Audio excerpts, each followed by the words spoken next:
अस्सलाम वालेकुम। आज की इस वीडियो में हम लोग जानेंगे कि हम किस तरह द यूनिवर्सिटी ऑफ पंजाब पर ऑनलाइन अप्लाई कर सकते हैं, वो भी अपने मोबाइल के ज़रिए। तो स्टार्ट करते हैं वीडियो को। एक छोटी सी गुजारिश है, अगर आप हमारे चैनल पर नए हैं, चैनल को सब्सक्राइब कीजिए, वीडियो को लाइक कीजिए। सबसे पहले हम आ जाते हैं इस इंटरफेस पे। इसका लिंक मैं वीडियो के डिस्क्रिप्शन में दे दूँगा, आप वहाँ पर क्लिक करके डायरेक्टली यहाँ पे जंप कर सकोगे।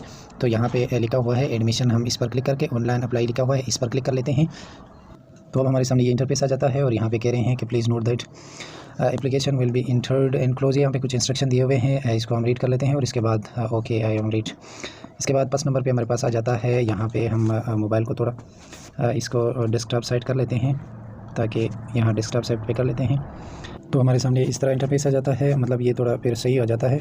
यहाँ पे पहले नंबर पे CNIC नंबर मांग रहे हैं, अपना CNIC नंबर, और यहाँ पे रीटाइप CNIC नंबर, इसके साथ यहाँ पे नेम और यहाँ पे फ़ोटोग्राफी एक, यहाँ ब्राउज़ पर क्लिक करके अपनी गैलरी से एक पिक्चर को अपलोड करना है जो 200 KB का हो, पासपोर्ट साइज़। और इसके बाद यहाँ पे फादर नेम और यहाँ पे फादर CNIC नंबर, यहाँ पे फादर गार्डियन ऑक्यूपेशन यानी वालिद साहब की जो कारोबार है, और यहाँ पे मंथली इनकम, और यहाँ पे जेंडर है, और यहाँ पे डेट ऑफ बर्थ, यहाँ पे रिलीजन, और यहाँ पे हाफिज़ कुरान अगर हो आप तो यहाँ पे यस पे सेलेक्ट कर लें। यहाँ पे ब्लड ग्रुप को सेलेक्ट करना है, और यहाँ पे मेरिट मटेरियल स्टेटस है कि आप शादीशुदा हो या फिर शादीशुदा। यहाँ पे मोबाइल नंबर, यहाँ पे गार्डियन कॉन्टैक्ट नंबर है, और इसके साथ यहाँ पे ईमेल एड्रेस, और यहाँ पे नेशनलिटी को सेलेक्ट करना है, यहाँ पे प्रोविंस को सेलेक्ट करना है, यहाँ पे डोमिसाइल डिस्ट्रिक्ट के आपका डोमिसाइल जो है वो किस ज़िले या डिस्ट्रिक्ट का है, और यहाँ पे परमानेंट एड्रेस, यहाँ पे पोस्टल या करंट एड्रेस। अगर ये दोनों सेम है तो आप ये एड्रेस फिल कर दें और यहाँ कॉपी पर क्लिक कर दें, ये भी खुद ब खुद फिल हो जाएगा। यहाँ पे कह रहे हैं कि check the box only if you want to, अगर आपको हॉस्टल की फैसिलिटी की ज़रूरत है तो आप यहाँ पर चेक कर लें। और इसके बाद यहाँ पे कह रहे हैं NCC ट्रेनिंग के लिए अगर आप करना चाहते हो तो यहाँ पे आप क्लिक कर लें, और यहाँ पे अगर आप ऑलरेडी यहाँ पे रजिस्टर्ड हुए हो यूनिवर्सिटी में तो आप यहाँ पर क्लिक कर लें, और रजिस्ट्रेशन की जो नंबर वगैरह है वो यहाँ पर डाल दें। और यहाँ पर कह रहे हैं कि अगर आपके अंदर कोई डिसेबिलिटी है तो आप यहाँ पर चेक कर दें, और इसके डिसेबिलिटी की जो भी चीज़ें रिक्वायरमेंट मांग रही है वो आप यहाँ पर फिर फिल कर दें। 1 बाय 1 यहाँ पे आए हुए हैं, आपका CNIC का पिक्चर भी है, और इसी के साथ यहाँ पे डिसेबिलिटी का सर्टिफिकेट भी है, और सर्टिफिकेट इशू डेट है, और यहाँ पे सर्टिफिकेट रेफरेंसेस है कि आपको कहाँ से मिली है, मतलब किस अस्पताल वगैरह से। और यहाँ पे कह रहे हैं कि आपका अगर वालिद साहब गार्डियन नहीं है यानी सरपरस्त आपका कोई और है, आपका जो मिसाल के तौर पर इन्हिसार आप किसी और पे कर रहे हो तो आप चेक करो यहाँ पे, और यहाँ पे उसके डिटेल डाल दो। अगर आपका वालिद साहब ये है तो आप इसको इसी तरह छोड़ दें। और यहाँ पे कह रहे हैं प्रोफेशनल रीच, अगर आप कोई रिसर्च का काम करते हो, यानी मिसाल आप कोई रिसर्च का काम किया हुआ है तो आप इसका भी यहाँ पे ये मैक्सिमम 500 कैरेक्टर्स है। और यहाँ पे जो है स्पेशल नीड्स डिटेल, और जो स्पेशल नीड्स ज़रूरियत होती है, मतलब ये आपने यहाँ पे फिर अपील करना है कि आपको अगर ज़रूरत है इसकी, यानी अगर आपको स्कॉलरशिप की कोई ज़रूरत हो तो आप इसमें यहाँ पे डिटेल डाल सकते हो कि हमारी सपोर्ट की हमें ज़रूरत है इतने, यानी अपने जो अखराजात वगैरह है वो यहाँ पे फिल कर सकते हो। और इसके साथ यहाँ पे जो है कह रहे हैं कि आपको किसी और यूनिवर्सिटी या इंस्टीट्यूट से ड्रॉप आउट करके यहाँ पे आ रहे हो, जो 5th सेमेस्टर वाले होते हैं, या आप फर्स्ट टाइम ले रहे हो, अगर आप किसी और से हो तो आप यहाँ पे चेक करके उसका डिटेल भी यहाँ पे ऐड कर दें। और इसी के साथ जो है आपको कन्वेक्टेड डिटेल्स यहाँ पे फिल करना होगा अगर आपको ज़रूरत है। और यहाँ पे कह रहे हैं कि इफ़ यू हैव एडमिट, या आप यहाँ पंजाब यूनिवर्सिटी के किसी भी इंस्टीट्यूट में एडमिट थे या डिपार्टमेंट में, उसका डिटेल भी आप यहाँ पे फिल कर दें। और इसके बाद सेव प्रोसीड पर क्लिक कर लेते हैं। तो मैं इस इन्फॉर्मेशन को फिल कर लेता हूँ, फिर आगे दूसरे सेक्शन की तरफ चलेंगे। तो हमने इस इन्फॉर्मेशन को फिल कर दिया यहाँ पे। अब इसके बाद यहाँ पे सेव एंड प्रोसीड पर क्लिक कर लेते हैं, और हमारे सामने ये इंटरफेस आ जाता है। यहाँ पे कह रहे हैं कि आपकी जो इन्फॉर्मेशन है वो फिल हो चुके हैं। अब ये सेकंड स्टेप जो है वो एजुकेशन है। यहाँ पे हम पहले नंबर पे इसको थोड़ा जूम कर लेते हैं। इंटरमीडिएट को नहीं, मेट्रिक को सेलेक्ट करना है यहाँ पे, और इसके बाद फिर हमने इंटरमीडिएट को यहाँ मेट्रिकुलेशन, इस पर हम क्लिक कर लेते हैं। दूसरे नंबर पे हमारे साथ आ जाता है बोर्ड, जिस बोर्ड से आपने पास किया हो। यहाँ पे एग्जाम टाइप मांग रहा है कि एनुअल था या बाई एनुअल था, और इसके साथ साथ यहाँ पे रोल नंबर स्लिप पर जो आपके रोल नंबर लिखे हैं वो यहाँ पे ग्रेडियन कैटेगरी मांग रहा है कि आपका ग्रेड या CGPA जो मार्क्स जो है वो आप मार्क्स में ही दे दें, CGPA में नहीं। और इसके साथ यहाँ पे आ जाता है टोटल मार्क, और ग्रेड आ जाता है कि कौन सा ग्रेड है। यहाँ पे इस साइड पर जो है डिग्री टाइटल कि आपने डिप्लोमा किया हुआ है या डिग्री किया हुआ है, अगर डिप्लोमा किया हुआ है तो वो डाल दें, अगर मेट्रिक किया हुआ है, डिग्री किया हुआ है तो डिग्री। और यहाँ पे जो है आपने पासिंग एग्ज़ाम जो किस साल में आपने एग्ज़ाम पास किया था यहाँ पे वो फिल कर दें। और यहाँ पे रजिस्ट्रेशन नंबर जो आपके रोल नंबर स्लिप के ऊपर लिखे हुए हैं, और यहाँ पे ऑप्शन मार्क, यहाँ पे डिवीजन कि आपका डिवीजन कौन सा था, first division, second division, third division, ये सेलेक्ट कर लें। और इसके साथ साथ यहाँ पे मेजर सब्जेक्ट अपनी साइंस में मेट्रिक किया हुआ है, आर्ट्स में किया हुआ है तो ये फिल कर लें। तो मैं इसको फिल कर लेता हूँ, फिर आगे प्रोसीड करेंगे। तो हमने ये मेट्रिक इन्फॉर्मेशन फिल कर दिया। इसके बाद सेव एंड प्रोसीड पर क्लिक कर लेते हैं, और इसके बाद दूसरे नंबर पे फिर हमने APSC के जो ये हमारे पास मेट्रिक के आ गए। अब यहाँ पे फिर से क्लिक करना है, और क्लिक करने के बाद अब यहाँ पे इंटरमीडिएट को सेलेक्ट करना है, और अगर 5th सेमेस्टर के लिए करना है तो फिर बैचलर को सेलेक्ट करना है। और अब यहाँ पे जो इंटरमीडिएट का जो भी प्रोसेस है वही होगा, वो भी सेम इसी तरह है, तो मैं उसको भी फिल कर लेता हूँ। तो इसी तरह इसको भी फिल कर लेते हैं। और ये जो मेजर सब्जेक्ट है यहाँ पे प्री इंजीनियरिंग, प्री मेडिकल या ICS किया हुआ है तो इसको डाल लेते हैं। तो इसको भी मैं सेव कर लेता हूँ।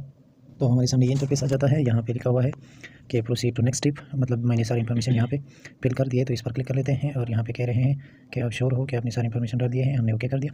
इसके बाद आगे स्टेप की तरफ चलते हैं। तो हमारे सामने आ जाता है एक्सपीरियंस। यहाँ पे जॉब के लिए है कि मतलब आप कोई जॉब कर रहे थे फर्स्ट टाइम, तो यहाँ पे जॉब का टाइटल दे दे, अगर आप कर रहे थे फुल टाइम कर रहे थे या पार्ट टाइम कर रहे थे, और इसी के साथ यहाँ पे जॉब टाइटल की डायग्राम दे दे और इसके ऑर्गेनाइजेशन के कहाँ पे काम कर रहे थे और कब से आप कर रहे थे, और वो तारीख भी यहाँ पे मेंशन कर दें कि आप कब से कर रहे थे। अगर आपका कोई जॉब वगैरह नहीं कर रहे थे तो आप यहाँ पे स्किप पर क्लिक कर लें और आगे ओके पर क्लिक कर दें। आगे सेक्शन के लिए चलते हैं। तो हमारे सामने ये इंटरफेस आ जाता है। हम यहाँ प्रोसीड टू नेक्स्ट कर लेते हैं आगे प्रोसेस के लिए। तो अब हमारे सामने ये इंटरफेस आ जाता है। यहाँ पे कह रहे हैं कि अपलोड डॉक्यूमेंट्स। यहाँ पर हम अपलोड डॉक्यूमेंट्स पर क्लिक कर लेते हैं। जो भी डॉक्यूमेंट्स वो रिक्वायर्ड होते हैं उन डॉक्यूमेंट्स को फिर हम अपलोड कर लेते हैं। तो हमारे सामने ये इंटरफेस आ जाता है। यहाँ पे हम इसको थोड़ा जूम कर लेते हैं। यहाँ पे कह रहा है अपलोड डॉक्यूमेंट्स, हम इस पर क्लिक कर लेते हैं और वहाँ से ये पहले मैट्रिक की मांग रहा है। मैट्रिक की जो डीएमसी का है एक पिक्चर, हम यहाँ ब्राउज पर क्लिक करके अपनी गैलरी से इसको अपलोड कर लेते हैं। फिर यहाँ अपलोड डॉक्यूमेंट पर क्लिक कर लेते हैं। तो मैं इसको गैलरी से अपलोड कर रहा हूँ। तो हमने ये डॉक्यूमेंट्स अपलोड कर दिए, यहाँ पे दिख रहा है। अब हम यहाँ अपलोड पर क्लिक कर लेते हैं। अब इसी तरह हमने इस डॉक्यूमेंट्स को जो एपीएससी का है उसका एक रिजल्ट कार्ड का एक पिक्चर यहाँ पे अपलोड करना है। इसी तरह फिर इसको भी सेव कर लेते हैं। तो अब हमारे सामने आ जाता है इसको फाइल को अपलोड करने के बाद डू फाइनल सबमिशन है।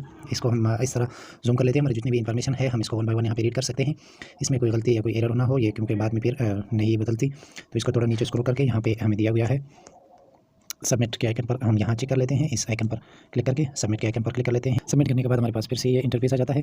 यहाँ पे हमने डिग्री लेवल को सेलेक्ट करना है कि ग्रेजुएट के लिए या डिप्लोमा के लिए आपने अप्लाई करनी है, और इसी के साथ यहाँ पे डिपार्टमेंट आपने सेलेक्ट करना है कि आपने किस डिपार्टमेंट में अप्लाई करना है। बहुत सारे डिपार्टमेंट दिए हुए हैं, आपने जिस डिपार्टमेंट में भी अप्लाई करना है उस डिपार्टमेंट को चूज़ कर ले। तो मैंने इस डिपार्टमेंट को भी चूज़ कर दिया। और इसके बाद यहाँ पे जो है ऑफर्ड प्रोग्राम, जो इस डिपार्टमेंट में कौन कौन से प्रोग्राम ऑफर कर रहे हैं, तो मैं इस प्रोग्राम को सेलेक्ट कर ले। और यहाँ पे जो आप अप्लाई करोगे तो इसमें जो कैंपसेस है उसको भी साथ साथ देखना। ये जो जितने भी प्रोग्राम्स दिए हुए हैं या डिपार्टमेंट्स, उनके सामने अपने अपने कैंपसेस भी लिखे हुए हैं कि आपने किस किस कैंपस में अप्लाई करना है, तो इसी कैंपस में आएगा। इसके बाद यहाँ पे टेस्ट आता है, जो एंट्री टेस्ट होता है। आपने जो भी टेस्ट दिया हुआ है इन पर होने वाले टेस्टों में, उस टेस्ट को यहाँ पे क्लिक कर लो और इसकी डिटेल यहाँ पे डाल दो कि मेरे टेस्ट का ये रोल नंबर है, ये टोटल मार्क्स, ये टोटल मार्क्स। और अगर टेस्ट नहीं दिया हुआ है तो इसको इसी तरह छोड़ दें। और यहाँ पे ओपन मेरिट है, इस पर क्लिक कर ले, क्योंकि ज़्यादातर होती है ओपन मेरिट में है। और जो कोटा सीट्स है उसका भी यहाँ पे पीयू के जो टीचर है, पीयू एम्प्लॉई है, और डिसेबल कोटा है। यहाँ पे आर्मी के जो बच्चे होते हैं आर्मी वालों के, ओवरसीज़ पाकिस्तानी है, और को करिकुलम है। और इसी तरह स्पोर्ट कोटा है, इस पर भी आप अप्लाई कर सकते हो। जिस भी स्पोर्ट के जिस भी गेम में आप माहिर हो, इस गेम को आप यहाँ पे चूज़ कर लो। और इसके साथ साथ यहाँ पे पुलिस के अगर बच्चे हो तो वो भी यहाँ पे है, और एक्सपार्टा भी है यहाँ पे, और इसी तरह ओरिजिन स्टूडेंट भी है। और इसके बाद यहाँ पे क्लिक करके सबमिट एप्लीकेशन पर क्लिक कर लेते हैं। तो अब दोबारा वही इन्फॉर्मेशन हमारे सामने आ चुके हैं। अगर हम दूसरे प्रोग्राम के लिए अप्लाई करना चाहते हैं तो हम यहाँ से फिर से डिग्री को सेलेक्ट कर लेते हैं जो लेवल है, और इसके साथ यहाँ पे हम डिपार्टमेंट को सेलेक्ट कर लेते हैं जिस भी डिपार्टमेंट में। अब पहले मैंने इस डिपार्टमेंट में अब इसमें करना चाहता हूँ जो इंग्लिश डिपार्टमेंट है। ये क़ायद-ए-आज़म और अल्लामा इकबाल कैंपसेस जो है ये दोनों लाहौर में है, और बाकी जो गुजरान वाला है और बाकी कैंपसेस है वो वही उन्हीं शहरों में है जो शहरों के नाम से जाने जाते हैं। अब यहाँ पे दिए हुए हैं मॉर्निंग में भी है और रिप्लेस में भी है। तो आपने किस में करना है, यानी मॉर्निंग और इवनिंग दोनों है, और सेल्फ सपोर्ट भी है कि आपने किस में करना है, किस डिपार्टमेंट में, यानी मॉर्निंग में करना है या इवनिंग में, जिसमें भी करना है तो आपने वो सेलेक्ट करना है। और उसके बाद यहाँ पे जो एलिजिबिलिटी क्राइटेरिया है उसको भी आपने सेलेक्ट कर लेना है कि आपने एपीएससी किया हुआ है, ए लेवल किया हुआ है साइंस में, या जो एपीएससी साइंस में या आर्ट्स में किया हुआ है। और इस तरह यहाँ पे जो इन्फॉर्मेशन है इसको भी आप यहाँ पे फिल कर दें। और इसके बाद यहाँ पे टेस्ट की जो आपने टेस्ट दिया हुआ है, जो भी टेस्ट दिया है उसका इन्फॉर्मेशन यहाँ पे फिल कर दें, और यहाँ पे ओपन मेरिट पर क्लिक कर ले। और इसके बाद यहाँ पे जो कोटा है इस कोटा पर क्लिक कर ले, और यहाँ पे जो है सबमिट एप्लीकेशन पर क्लिक कर लेते हैं। और यहाँ से हमारा जो एप्लीकेशन फॉर्म है वो सबमिट हो जाता है कम्प्लीटली। अब हमने 2 फॉर्म पे अप्लाई, 2 जो प्रोग्राम्स थे उन पे अप्लाई कर लिए हैं। तो अब हम इसको थोड़ा जूम कर लेते हैं। यहाँ पे प्रिंट चालान आता है, हम इस पर क्लिक कर लेते हैं और चालान जो है वो हमारे साथ पीडीएफ में डाउनलोड हो जाता है। और इस तरह वो आपके साथ पीडीएफ में डाउनलोड हो जाएगा। और डाउनलोड होने के बाद एचबीएल बैंक में जमा होता है। जमा होने के बाद आपने यहाँ पे फिर आना है वापसी पे। इसका मैं थोड़ा तरीका बता दूँ कि आपने वापसी पे जब आप इस इंटरफेस पे आ जाओगे तो आप जो आपने पहले लिंक में मैंने दिया था कि आप लिंक पर क्लिक करके यहाँ पे आ जाओगे, तो आपने यहाँ पे क्लिक कर देना है। क्लिक करने के बाद आपने अपना SNIC नंबर यहाँ पे देना है, और यहाँ पे जो है प्रोसीड पर क्लिक कर देना है। वापसी आप उसी इंटरफेस पे चले जाओगे जब आप चालान को जमा कराओगे। जमा होने के बाद फिर यहाँ पे क्रिएट या जनरेट एप्लीकेशन पर क्लिक करना है, और यहाँ पे फिर आपने अपना चालान जो है उसको सबमिट करानी है। यानी यहाँ पे बैंक का नाम है फर्स्ट नंबर पे कि आपने किस बैंक में जमा किया है। UBL और SBL में जमा होता है, तकरीबन 500 रुपये भी है। और यहाँ पे वो डेट आपने डालनी है कि मैंने किस तारीख को जमा किया। और यहाँ पे जब बैंक में जमा करते हो तो बैंक वाले से उनका कोड देख लेना या पूछ लेना कि कौन सा कोड है, और यहाँ ब्राउज पर क्लिक करके अपने चालान का एक पिक्चर लेना है और वो पिक्चर यहाँ पे अपलोड करना है। तो मैं इसको अपलोड कर लेता हूँ।